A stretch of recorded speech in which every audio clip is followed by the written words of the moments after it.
Nem tudo que você chama de cansaço é de fato cansaço. Às vezes é colapso. E o problema é que muita gente só percebe quando já perdeu a paciência, a clareza, a conexão com quem ama e principalmente a conexão consigo. O colapso não começa no dia da explosão. Ele começou no dia em que você aprendeu a suportar tudo calado. E Daisy, o que é colapso? Vamos falar sobre isso agora? Primeiro, precisamos entender uma coisa. O que colapso não é? Colapso não é fraqueza. Colapso é falência adaptativa. Na neurociência, chamamos isso de sobrecarga de regulação. O cérebro e o corpo têm limites. Durante um tempo, o organismo compensa. Ele sustenta, ele tolera, ele se adapta, mas existe um custo. Através de Bruce M.C. Evin, chamou isso de carga elostática. Toda vez que você vive estresse crônico, seu corpo paga uma conta biológica. Essa conta aparece em cortisol elevado, inflamação, insônia, fadiga, impulsividade, lapso de memória e queda imunológica. O problema é que o corpo aguenta até não aguentar.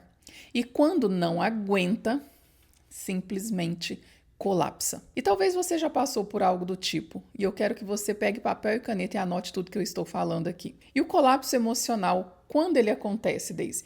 O colapso emocional acontece quando o sistema límbico está saturado, principalmente a amígdala, ínsula e hipocampo. Joseph Ledoux explica que a amígdala detecta ameaça antes do córtex racional entender. Por isso, às vezes, você explode e depois pensa: por que eu reagi assim? Porque o seu corpo reagiu primeiro. O colapso emocional aparece como choro excessivo, irritação, hipersensibilidade, sensação de rejeição intensa, raiva desproporcional, medo de abandono, ansiedade severa, sensação de sufocamento. O sistema entra em hiperativação.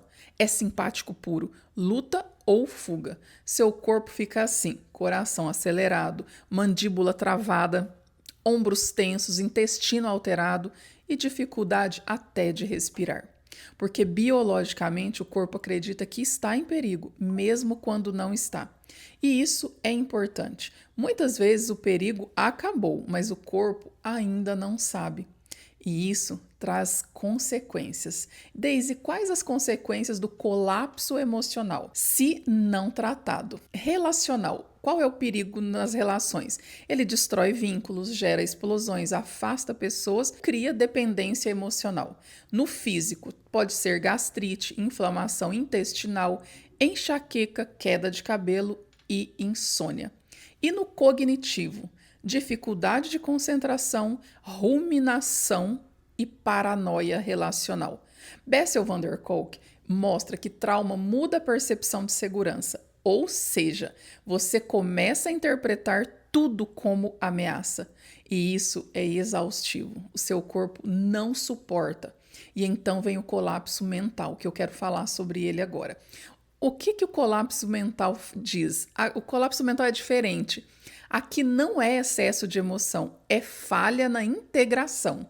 É quando o cérebro não consegue mais organizar pensamento, memória, decisão e presença.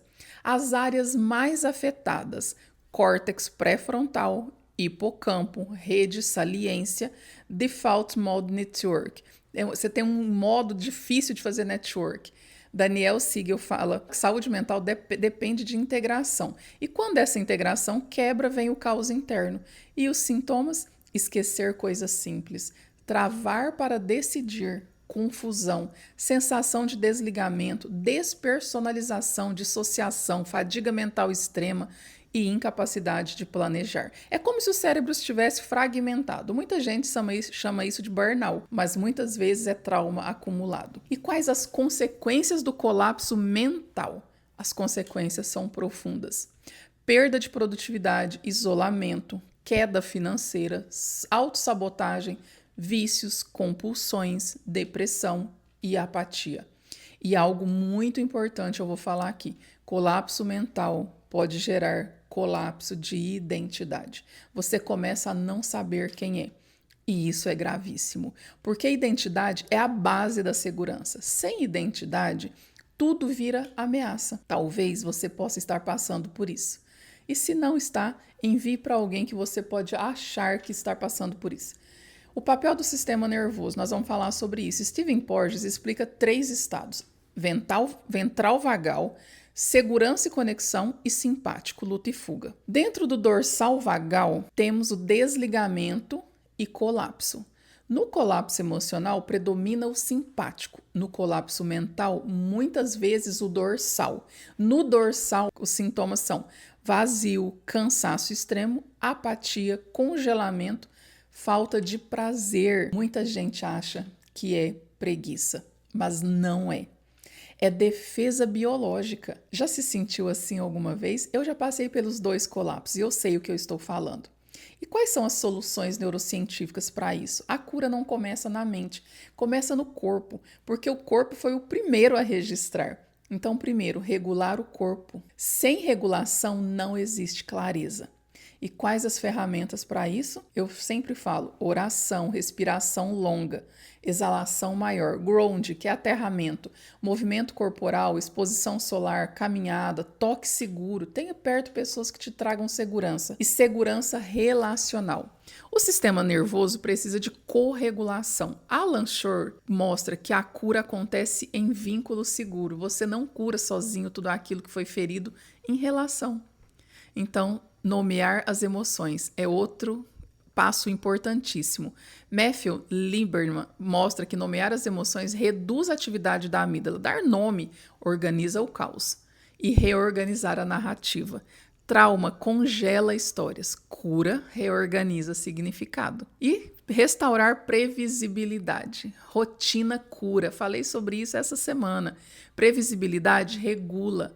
E sono, alimentação e horários são essenciais. O cérebro ama segurança. Será que você tem pensado nisso na sua vida? Se você está em colapso, não se culpe. Eu falo que é preciso olhar com carinho. Seu corpo talvez só esteja contando a história que a sua boca nunca conseguiu contar.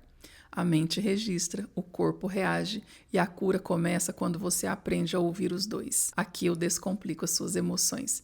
Se fez sentido para você esse vídeo, deixe seu like, compartilhe com alguém que talvez você pode salvar uma vida hoje. Deus abençoe.